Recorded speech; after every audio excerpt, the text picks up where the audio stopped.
దేవుడు పక్షపాత అయితే కాదు కదా. క్రైస్తవులను ఒక రకంగా ప్రేమించి యూదులను ఒక రకంగా ప్రేమించే వాడైతే కాదు.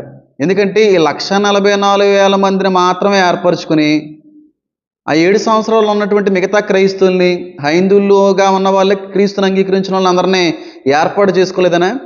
మరి 1,44,000 మందిలో కేవలం యూదులు మాత్రమే ఉన్నారు కదా.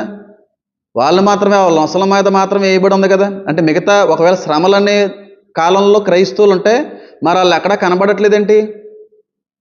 శ్రమల కాలంలో క్రైస్తవులు అనే వాళ్ళు ఉంటే వాళ్ళందరినీ కూడా ప్రక్కన పెట్టేశాడా దేవుడు?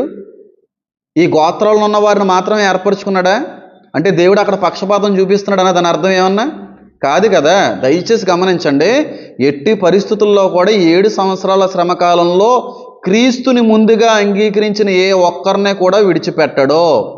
క్రీస్తుని అంగీకరించినటువంటి అన్ని మతాలకు సంబంధించిన వాళ్ళని, అలాగే యూదా మతస్థులను కూడా